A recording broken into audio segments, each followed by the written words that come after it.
Assalamualaikum warahmatullahi wabarakatuh. Selamat pagi, salam sejahtera bagi kita semuanya. Om Swastiastu, Namo Buddhaya, salam kebajikan. Yang saya hormati Ketua dan Pimpinan Lembaga Tinggi Negara, yang saya hormati Ketua dan Pimpinan KPK, beserta Ketua dan anggota Dewan Pengawas KPK, yang saya hormati para Menteri Kabinet Indonesia Maju, para Kepala Lembaga Pemerintahan non Kementerian, yang saya hormati Jaksa Agung, Kapolri dan Panglima TNI, para Gubernur, Bupati dan Wali Kota, para pegiat anti korupsi, Bapak Ibu hadirin undangan yang berbahagia.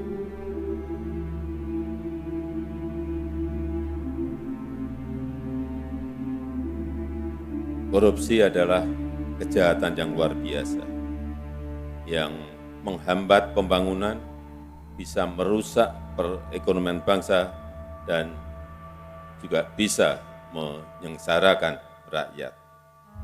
Kita tahu di negara kita, periode 2024 sampai 2022 sudah banyak sekali, dan menurut saya terlalu banyak pejabat-pejabat kita yang sudah ditangkap dan dipenjarakan. Tidak ada negara lain yang menangkap dan memenjarakan pejabatnya sebanyak di negara kita Indonesia. Jadi jangan ditepuk tangani. Catatan saya, 2004 sampai 2022, yang dipenjarakan karena tindak pidana korupsi. Ada 344 pimpinan dan anggota DPR dan DPR, 344, masuk ketua DPR dan juga ketua DPR. Ada 38 menteri dan kepala lembaga. Ada 24 gubernur dan 162 bupati dan wali kota. Ada 31 hakim, masuk hakim konstitusi. Ada 8 komisioner.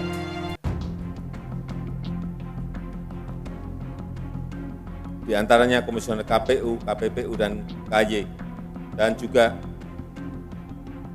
ada 415 dari swasta dan 363 dari biro. Terlalu banyak. Banyak sekali. Sekali lagi, carikan negara lain yang memenjarakan pejabatnya sebanyak di Indonesia.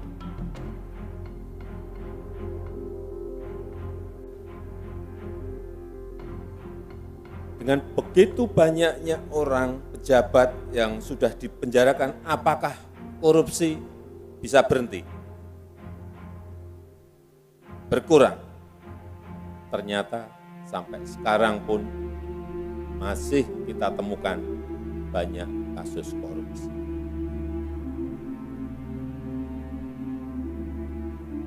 Artinya ini kita perlu mengevaluasi total. Saya setuju tadi yang disampaikan oleh Bapak Ketua KPK, pendidikan, pencegahan, penindakan, ya, tapi ini ada sesuatu yang memang harus dievaluasi total.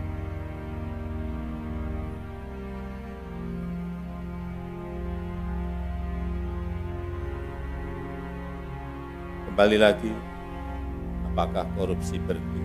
Apakah hukuman penjara membuat jera? Ternyata tidak.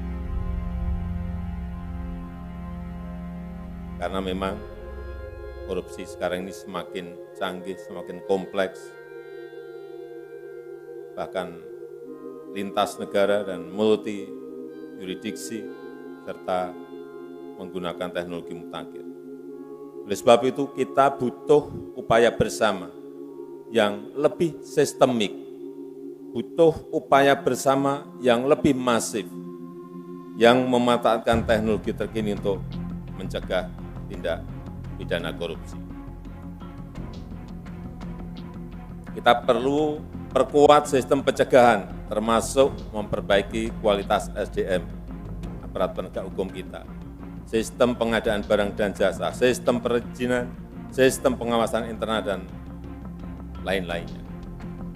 Memang sudah banyak juga yang kita buatkan platform, e-katalog misalnya. Saya dulu masuk, di dalam e-katalog baru ada 50.000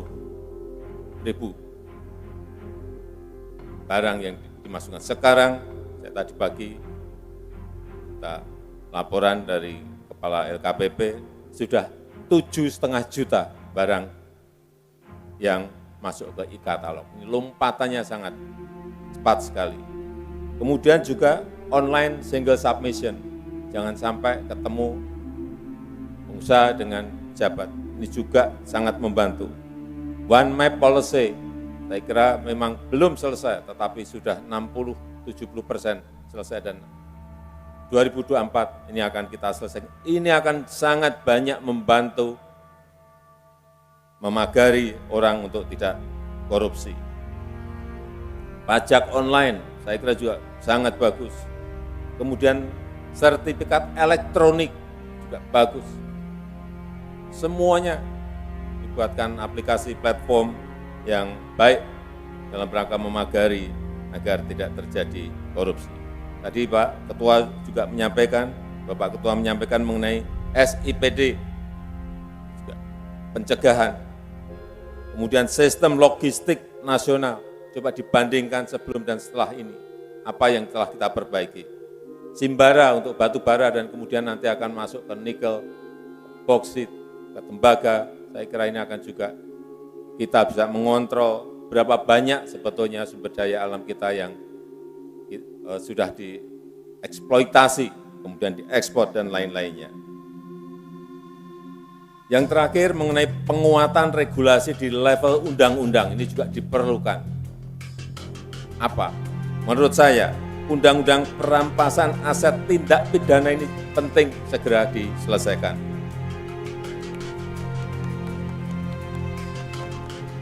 Karena ini adalah sebuah mekanisme untuk pengembalian kerugian negara dan bisa memberikan efek jera.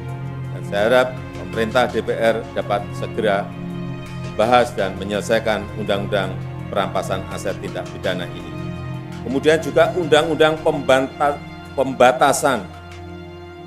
pembatasan transaksi uang kartal